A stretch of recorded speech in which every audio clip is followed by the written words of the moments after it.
O ponto de partida das minhas reflexões nas últimas semanas tem sido justamente essa música.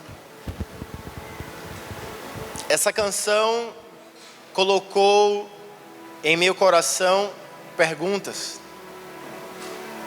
E eu também gostaria de compartilhar com você essas perguntas que tenho. Você acha que é possível Deus fazer de novo? Você acha que é possível que Deus faça outra vez aquilo que Ele já fez na tua vida e que te transformou por completo? Eu sei que na caminhada algumas coisas vão ficando meio automáticas, murchas, meio xoxo, sabe? Mas não foi sempre assim. Todos nós temos um momento na nossa história em que nós estamos explodindo de alegria, vivendo o sobrenatural de Deus, e queremos, como que loucos, falar para todas as pessoas aquilo que Deus tem feito em nossas vidas. E eu tenho aprendido que é possível que todo este fogo retorne ao nosso coração, e que essa chama volte a queimar, para que nós possamos viver no sobrenatural de Deus. E talvez você diga: pastor, mas como isso é possível? Eu sou filho de pastor a vida inteira. Eu tenho 31 anos, nasci num seminário teológico, e cada dia que passa eu percebo que Deus já fez a parte dele. Eu tenho que fazer a minha. Eu tenho que buscá-lo, porque Ele está sempre disponível para mim. Eu gostaria que nós lêssemos a Bíblia numa passagem conhecida, está em Josué, no capítulo 6. Gostaria que você abrisse sua Bíblia comigo, ou ligasse ela, ou abrisse seu aplicativo de Bíblia. Está em Josué, no capítulo 6, versículos 2 a 5.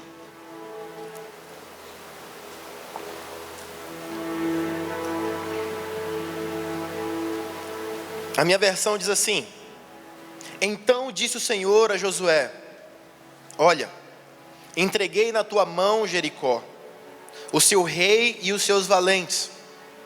Vós, pois, todos os homens de guerra, rodeareis a cidade, cercando-a uma vez. Assim fareis por 6 dias. 7 sacerdotes levarão 7 trombetas de chifre de carneiro adiante da arca. No 7º dia, rodeareis a cidade 7 vezes, e os sacerdotes tocarão as trombetas. E será que, tocando-se longamente a trombeta de chifre de carneiro, ouvindo vós o sonido dela, todo o povo gritará com grande grita, o muro da cidade cairá abaixo, e o povo subirá nele, cada qual em frente de si. Tem coisa mais esquisita do que isso, que nós acabamos de ler. Jericó era uma cidade extremamente fortificada. Deus então fala para Josué: olha, você vai pegar 7 sacerdotes, 7 chifres de carneiro, e vocês vão ficar dando volta ao redor da cidade. E no 7º dia e na 7ª volta vocês vão tocar os chifres de carneiro, vocês vão gritar e as muralhas vão cair. Esquisito, né? Faz algum sentido natural isso? Não tem sentido nenhum. Nós lemos a história de trás para frente. Então para nós é muito interessante isso. É até poético. Mas isso aconteceu de verdade. Os muros caíram de verdade. E eu fico pensando quão deve ter sido esquisito para Josué ter escutado aquilo e comunicado isso para os seus liderados. Homens de guerra. E Josué chega e fala assim: olha, Deus deu um seguinte recado. Não acha estranho não, mas a gente vai pegar 7 chifres de carneiro e a gente vai rodar lá Jericó.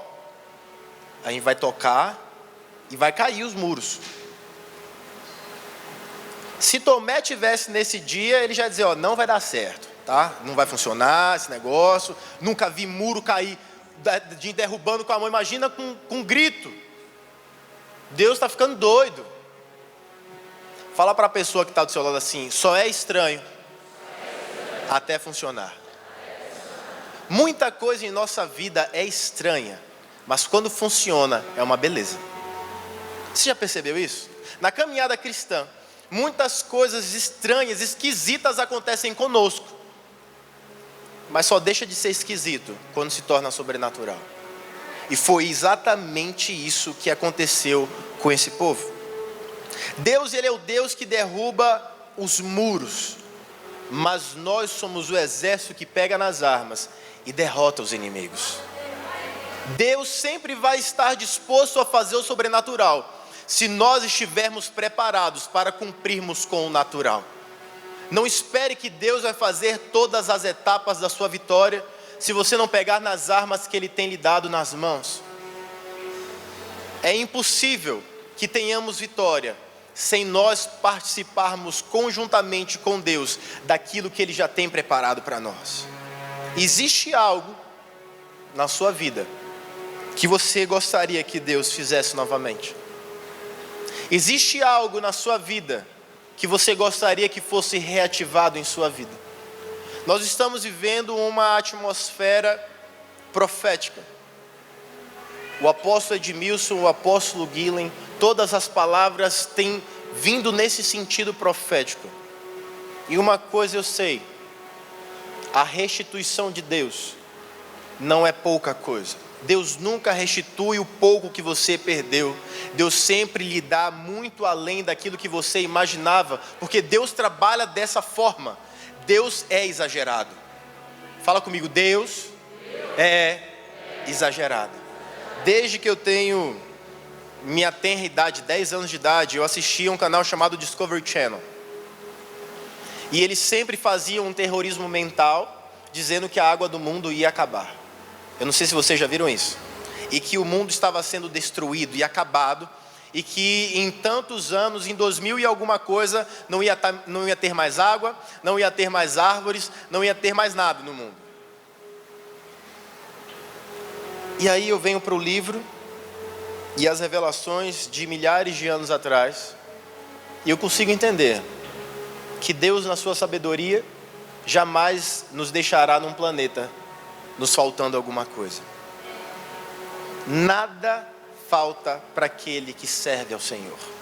Enquanto nós estivermos na terra, toda a provisão estará conosco, sempre, sempre e sempre.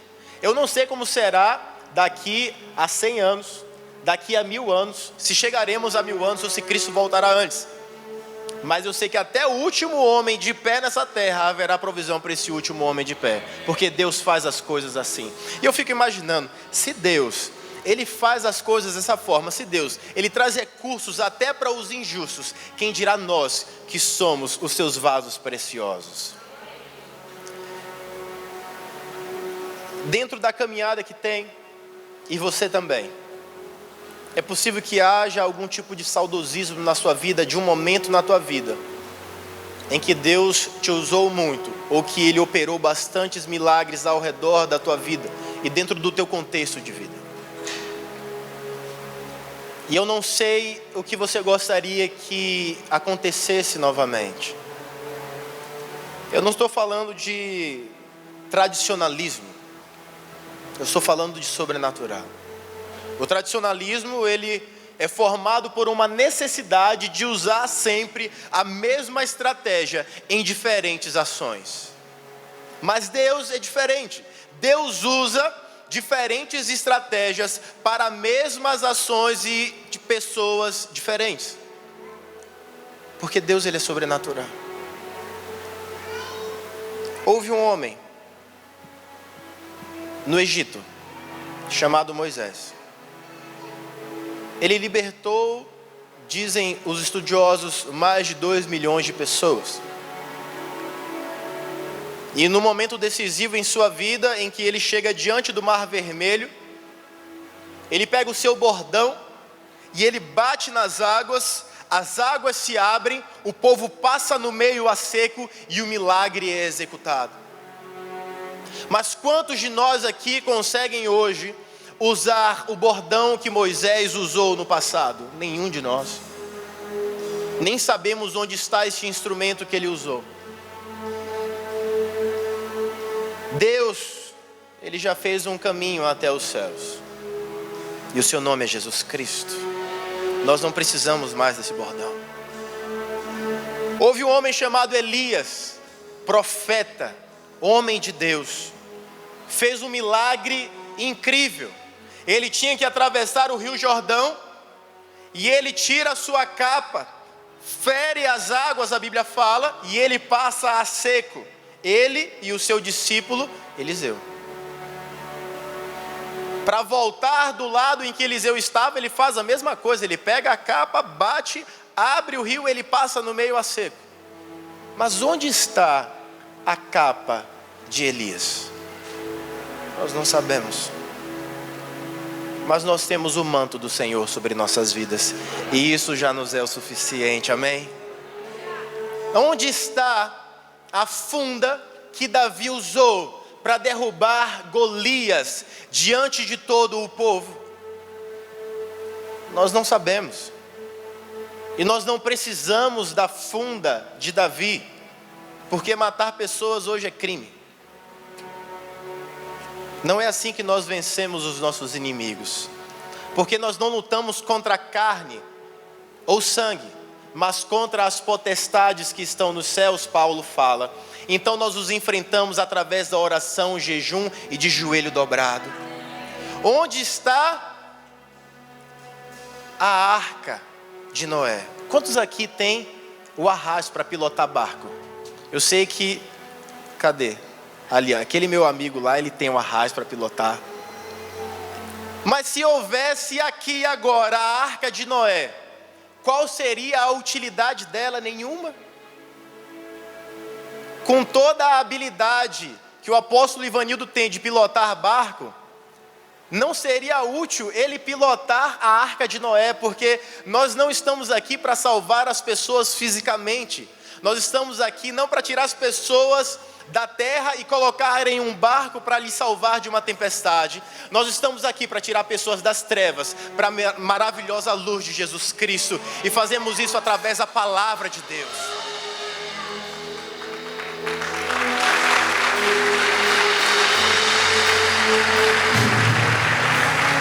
Onde está a sombra de Pedro que curava os enfermos por onde ele passava? Ela não existe mais, ela se foi junto com Pedro. Onde estão os lenços e aventais que Paulo dava para as pessoas passarem nas outras e serem curadas? Nós não sabemos. Mas eu sei onde está o Deus que usou a Pedro e usou a Paulo para fazer milagres, e este Deus está aqui agora, e Ele está disposto a usar a mim e a usar você, para que os milagres jamais deixem de acontecer. Todas as coisas que eu falei aqui foram instrumentos que Deus usou no passado, ferramentas para que o seu nome fosse glorificado e os milagres acontecessem. O que precisamos não é que Deus use os mesmos objetos, as mesmas estratégias, os mesmos modelos, os mesmos tradicionalismos, mas que Ele use a sua vontade, porque ela é boa, perfeita e agradável.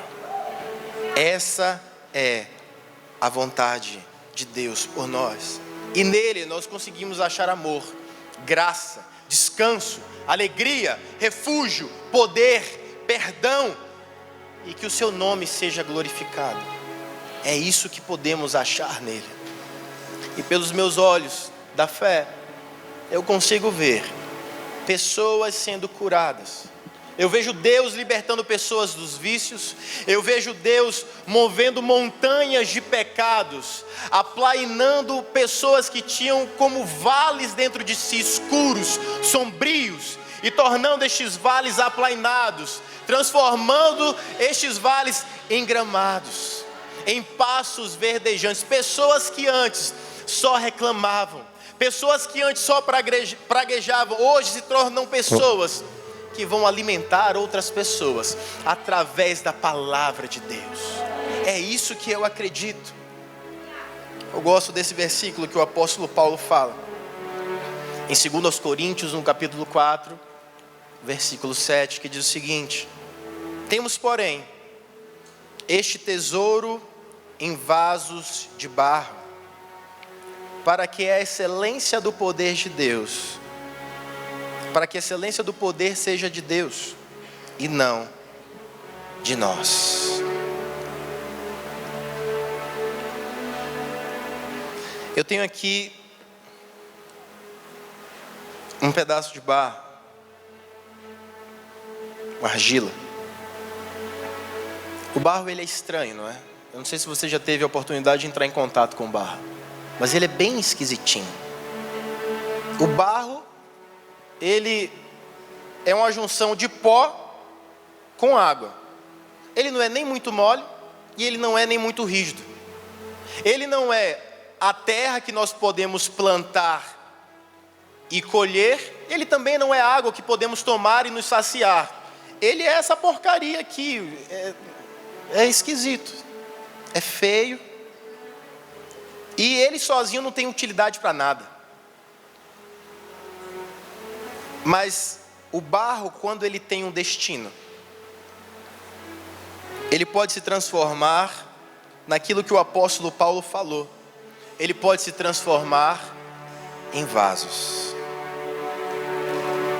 Neste contexto em que Paulo fala sobre vasos, ele fala em um contexto em que as pessoas elas conseguem entender perfeitamente o que é um vaso de barro. É frágil, é vulnerável, pode quebrar a qualquer momento. Mas Deus usa o barro para que o seu nome seja glorificado. Traz o meu microfone aqui, por favor. É interessante porque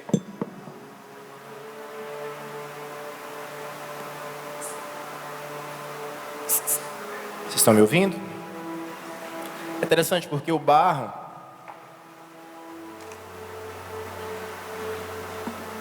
ele não pode tomar uma forma sozinho se não tiver alguém para lhe dar forma.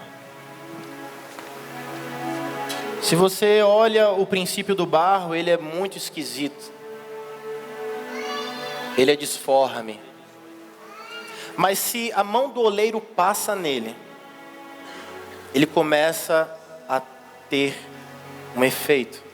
Ele começa a fazer sentido. E aqueles pedaços que pareciam não ter muito sentido,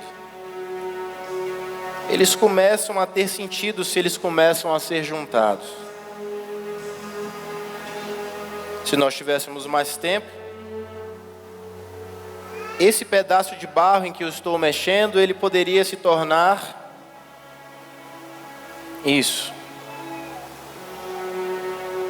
É interessante que todas as vezes que o oleiro mexe no barro, ele deixa as digitais dele.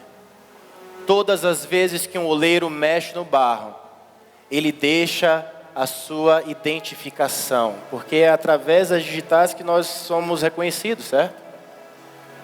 Através das digitais de Deus, ele deixa as suas marcas em nós, que parecemos tão frágeis, aparentemente tão inúteis. Mas o que Deus quer que façamos é que possamos carregar a sua glória. Em toda a Bíblia nós vimos o óleo representando a glória de Deus. E é interessante porque o vaso, ele não precisa ser perfeito para que ele consiga carregar a glória de Deus.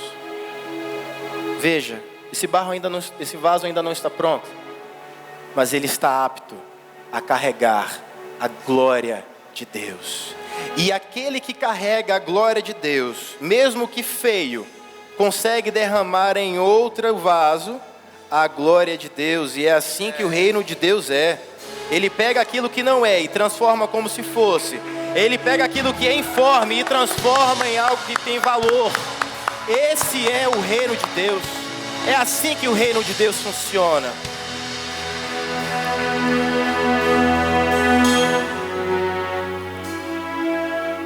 Sabe como é que é o nome disso? Processo. O nome disso aqui é processo. Teve gente que falou maçarico, mas o nome disso aqui é processo. Vocês conseguem ver o fogo? Me ajuda aqui, câmera. O processo de Deus, ele funciona dessa forma. Sabe quanto tempo vai levar para que esse barro se seque? Muito tempo. Ele entra em nós, ele esquenta, ele seca. Mas existem dois tipos de fogo. O fogo que é o processo de Deus e aquele fogo que não vem de Deus.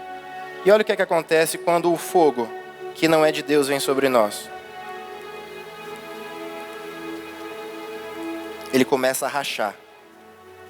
Ele começa a nos trazer uma forma que até parece ser mais rápida, mas no final se torna quebradiço. Uma coisa eu aprendi, é que nós não podemos fugir do processo de Deus. Nenhum de nós é perfeito, o que faz com que constantemente nós passemos pela prova do fogo, pela prova do aperfeiçoamento. Não fuja dos processos que Deus tem para a tua vida. Não foque em perfeição, porque ela não existe. Foque no processo. Não que você é ruim, mas que você está se tornando melhor a cada dia. E que se seu processo não parece óbvio, não significa que a sua fé não esteja funcionando. Significa que você ainda não notou aquilo que Deus vai te transformar. Não se apegue às ferramentas que Deus lhe deu no passado, ou os milagres que você já tenha feito com algum tipo de ferramenta no passado, modelo, circunstância, estratégia. Se apegue a Deus, porque a única coisa que de fato continua e permanece é Deus. E para cada nova estação Deus faz uma nova ferramenta. Porque Deus não trabalha apenas com ferramentas, Deus trabalha com barro. Deus trata com barro. E essa é a única ferramenta, este é o único elemento que jamais deixará de existir, é o barro. Porque nós somos isso, nós somos os seus vasos, que apesar de frágeis, carregamos a sua glória por onde nós vamos. Este é o reino de Deus. É assim que as coisas no reino funcionam. Hoje é sábado. Há 2018 anos atrás, o nosso Senhor estava envolto ao barro. Jesus ficou 3 dias imerso na terra, para que passássemos a eternidade vivendo com Ele na glória. Deus esteve envolto à terra, Deus esteve envolto ao barro, àquilo que nós somos, de onde Ele nos tirou. E o barro, quando a Bíblia fala barro, eu acredito que é. Eu já li vários cientistas dizendo que os elementos que existem no barro, existem em nós também, no corpo humano.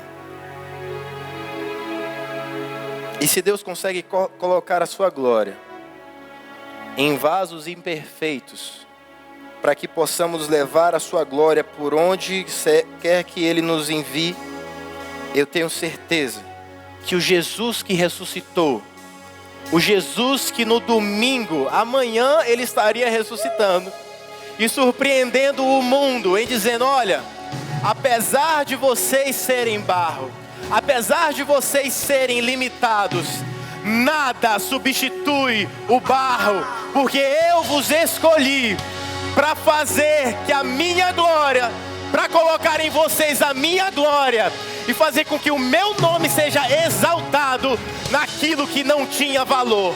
E hoje nós somos a coroa da criação de Deus. Nós somos o barro pelo qual Cristo morreu e ressuscitou. E por isso hoje nós temos vida em abundância. Nós não construímos o óleo. Nós não fazemos o óleo, mas nós carregamos o óleo. E que honra nós temos de poder carregar aquilo que tem de mais precioso, que é a presença de Deus, que é a unção de Deus, que é a glória de Deus. O vaso não precisa ser perfeito para carregar o óleo. Ele só precisa estar vazio de si, para que Deus o encha de tudo aquilo que está em seu coração. A perfeição não é do vaso, é do oleiro. Quem usa o vaso é o oleiro, e não o vaso dá destino para si mesmo. Quem escolhe o que coloca dentro do vaso é o oleiro. Nós não devemos ver o quanto de barro nós temos ou somos, mas o quanto de óleo nós carregamos em nós. Porque o valor que está em nós, o valor que temos não é pelo barro que somos, mas pela glória que carregamos. Nada substitui o barro. As estratégias, os modelos, eles sempre existirão. E cada estação, um novo modelo surge, uma nova estratégia surge. Mas a estratégia de Deus é sempre a mesma: usar o barro. Usar os seus filhos, para que através deles o seu nome seja glorificado. A estratégia usada para tirar Jesus daquele lugar de morte é a mesma usada para tirar você de onde você está e lhe colocar onde Deus quer que você esteja, que é a poderosa mão de Deus, que apesar de suja de barro, apesar de carregar um pouco de nós também em suas mãos, o mais importante é que nós carreguemos a sua glória por onde nós formos. Não ache que são as ferramentas que fazem o milagre acontecer. Não achem que são as estratégias que fazem com que Deus nos use. O que faz com que os milagres aconteçam, o que faz com que a igreja de Cristo cresça, o que faz com que o evangelho continue, é que os vasos estejam vazios de si e cheios da glória de Deus. O meu desejo é que você esteja vazio de si e cheio da glória de Deus. Que Deus te abençoe. Que Deus te abençoe.